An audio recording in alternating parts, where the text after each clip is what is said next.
কালকে সার্ভিসিং করাইছি সাইকেল, আজকে আবার খুললাম।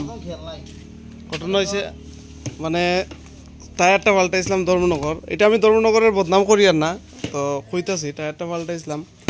আগের বারও এরকম পাল্টাইছি, খালি হাওয়া যায় কিন্তু লিক টিক থাকে না। তো হয় হয় তো এখন আমার দাদা একজনের দোকানও আইছি, ওই দেখি খানচুনপুর আমরার জায়গা আমরা এখানে।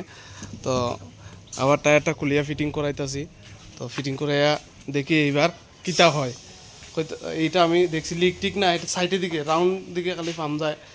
দুইবার ফিটিং করাইছি ধর্মনগর, কিন্তু তবুও কেনে যায় আমি তো বুঝলাম না। ওই কাঞ্চনপুর এখানে করাইয়া দেখি, তো এখানে করাইতেছি। আর দেখো মেশিন দিয়ে খুলছে।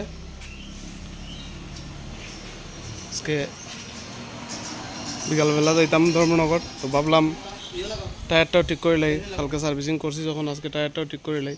আজকে তো আমরা বাজার বন্ধ, যার কারণে খুলছি। নাইট্রোজেন হাওয়া দিয়ার টায়ার বলে ঠান্ডা থাকে, এটা লেগা। তো আমি তো জানি না, কইছে দাদায়, তো দিয়া দেখি একবার দাদার কথায়।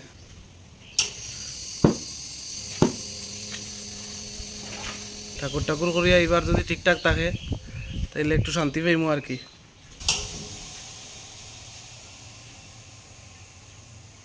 ফার্স্ট টাইম দিছি নাইট্রোজেন হাওয়ানি, নাইট্রোজেন হাওয়ানি ও ইয়ার।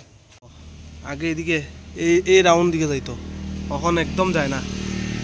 তো দেখা যাক চলতে চলতে কিতা হয়। তো কাজটা কমপ্লিট হয়ে গেল। আমি কাজটা করাইছি জাম্পুই রোডে কারেন্ট অফিসের আগে গীতা টায়ার্স। তো এটা হইলো কারেন্ট অফিসের আগে সুজুকি শোরুমটা আছে গাড়ির। তো এটার একটু আগে জাম্পুই যাইতে হাতের বাম সাইডে পড়ে, আর জাম্পুই থেকে আইতে সময় হাতের ডাইন সাইডে পড়ে। খুবই যত্ন সহকারে তারা কাজ করে। যার যার এরকম প্রবলেম আছে যাইতে পারো একদম নিশ্চিন্ত মনে।